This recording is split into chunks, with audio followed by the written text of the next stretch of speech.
আসসালামু আলাইকুম ওয়া রাহমাতুল্লাহ। সম্মানিত শিক্ষার্থী বন্ধুরা, আশা করছি আল্লাহর রহমতে আপনারা সকলে ভালো আছেন। আজকে আমরা আলোচনা করব আমাদের পঞ্চম শ্রেণী বন্ধুদের জন্য ধারাবাহিক ক্লাস 33 নাম্বার নিয়ে।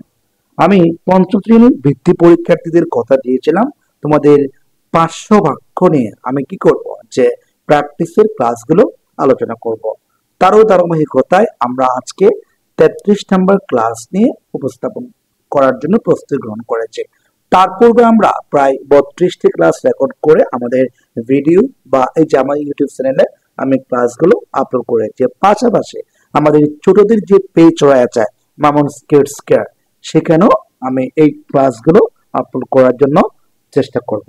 যদি কেউ শুরু থেকে দেখতে চাও তাহলে অবশ্যই আমার ইউটিউব চ্যানেল থেকে দেখে নিতে হবে। আর আমার ইউটিউব চ্যানেলের নাম হচ্ছে মামুনস লার্নিং একাডেমি, যেখানে আমার প্রোফাইল আমার ছবি থাকবে। আচ্ছা, এরপর আমরা পরবর্তীতে কথা না পারি আমরা আমাদের মূল বাক্য বা মূল পড়াতে চলে যাই। আমরা আজকের ক্লাসে 5টি বাক্য আলোচনা করব। ঠিক আছে, প্রশ্ন বাক্য আমরা দেখতে পাচ্ছি। 1 নম্বর বাক্য হচ্ছে a doctor treats the sick people. একজন ডাক্তার অসুস্থ ব্যক্তিদের ট্রিট দেন মানে চিকিৎসা করেন। আচ্ছা, সাবজেক্টের পরে যেহেতু ভার্বের সাথে এস যোগ হয়ে আছে, এটা অবশ্যই প্রেজেন্ট ইন্ডিভিজুয়াল একটা বাক্য।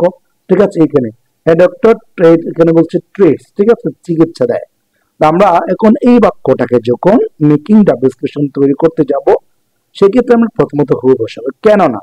কেন হু বসাবো? আমি আপনাদেরকে বলেছিলাম এর আগে, যদি কখনো বাক্যের সাবজেক্টের জায়গায় ব্যক্তির নামের নিচে আন্ডারলাইন থাকে, সেক্ষেত্রে আপনাকে হু দ্বারা প্রশ্ন করতে হবে। বাক্যটা যা যা আছে তা বসিয়ে দিয়ে বাক্য শেষে প্রশ্নবোধক চিহ্ন দিলে আপনার মেকিং দ্য বিশ্লেষণ হয়ে যাচ্ছে। কেননা আমরা জানি কি এখানে একটা ওয়ার্ড আছে হু এর পরে সরাসরি ভার্ব প্লাস অবজেক্ট দিয়ে বাক্য শেষে কি করা যায়? প্রশ্ন তৈরি করা যায়। আচ্ছা, এরপর আমরা কি করব যে এই বাক্যটা যেহেতু এ ডক্টর আছে, এই ডক্টরের জন্য আমরা হু দিলাম, বাকিটা যা যা আছে হু বসিয়ে দিয়ে বাক্য শেষে প্রশ্নবোধক চিহ্ন দিলাম। তার মানে আমার মেকিং দ্য বিশ্লেষণ তৈরি হয়ে গেল।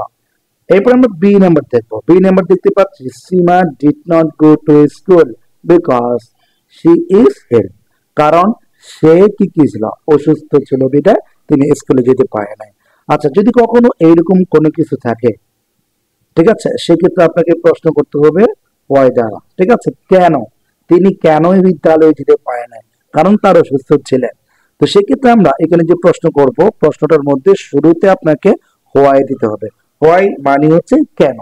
ঠিক আছে, তারপরে আপনি দেখলেন যে এখানে ডিড নট বলেছে। ঠিক আছে, ডিড নট এর ক্ষেত্রে আপনি ডিডটা এখানে বসিয়ে দেন, অথবা ডিড নট যা আছে আপনি তারপরটা বসিয়ে দেন। এরপর আমি কি করবো, সিন আছে সাবজেক্ট বসাবো, তারপর গো টু স্কুল দিয়ে বসালে আমার বাক্যটি মেকিং দ্য ডিসকাশন তৈরি হয়ে গেল। আচ্ছা, এরপরে আমরা সি নাম্বার দেখবো।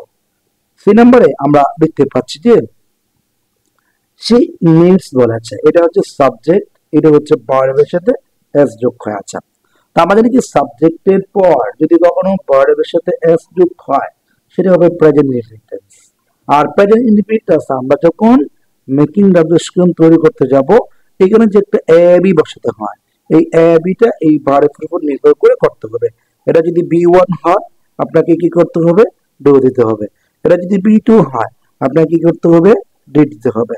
এটা যদি ভার্বের সাথে এস বা ইএস যোগ থাকে, সেক্ষেত্রে আপনাকে ডাস যোগ করতে হবে। তাহলে আমরা বিষয়টি আপনাদের ক্লিয়ার করে বোঝানোর চেষ্টা করলাম। ক্লাস যদি ভালো লেগে থাকে অবশ্যই অন্যের মাঝে শেয়ার করবেন বলে আশা ব্যক্ত করছি। আচ্ছা, এরপর আমরা পরবর্তীতে যেমন সি নেবার বাক্যটা, সি নিডস বলছে সাম মেডিসিন, তার কিছু মেডিসিন প্রয়োজন। আচ্ছা, এখন যদি প্রশ্ন করা হয় তার কি প্রয়োজন, তার কি প্রয়োজন? মেডিসিন। ঠিক আছে, এখন কি ইংরেজি হচ্ছে এই আমাদের ইংরেজি ভাষায় হোয়াট। আমরা প্রথমত হোয়াট বসাবো, তারপর যেহেতু সাবজেক্টের পরে ভার্বের সাথে এস যোগ করা আছে, এই জন্য আমরা ডাস বসাবো, ডাস, তারপরে সাবজেক্ট বসাবো, তারপর ভার্ব বসালে আমার বাক্যটি মেকিং দ্য ডিসকাশন হয়ে গেল। তাহলে আমি আপনাদের বিষয়টি বোঝাতে পারলাম। এরপরে আমরা ডি নাম্বার দেখবো। ডি নাম্বার দেখতে পাচ্ছি the doctor prescribe some medicine.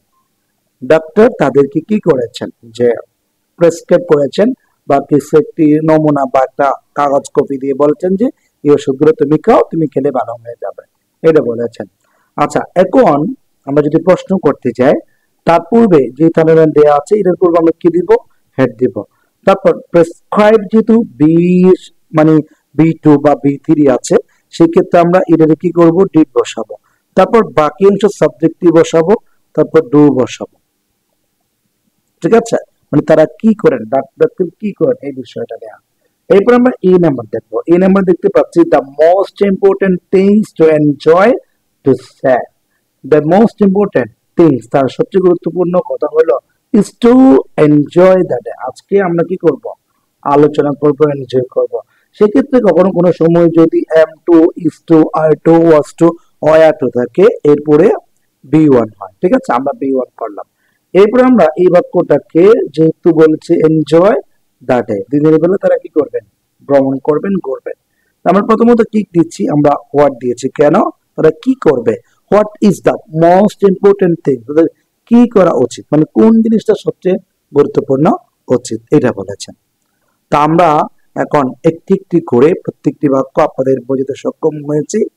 Class যদি ভালো লাগে অবশ্যই আপনার ফ্রেন্ড সার্কেল যারা রয়েছে তাদেরকে শেয়ার করার জন্য বিনীতভাবে অনুরোধ করে আজকের ক্লাস থেকে বিদায় নিচ্ছি। সবাই ভালো থাকবেন, সুস্থ থাকবেন। আসসালামু আলাইকুম ওয়া রাহমাতুল্লাহ।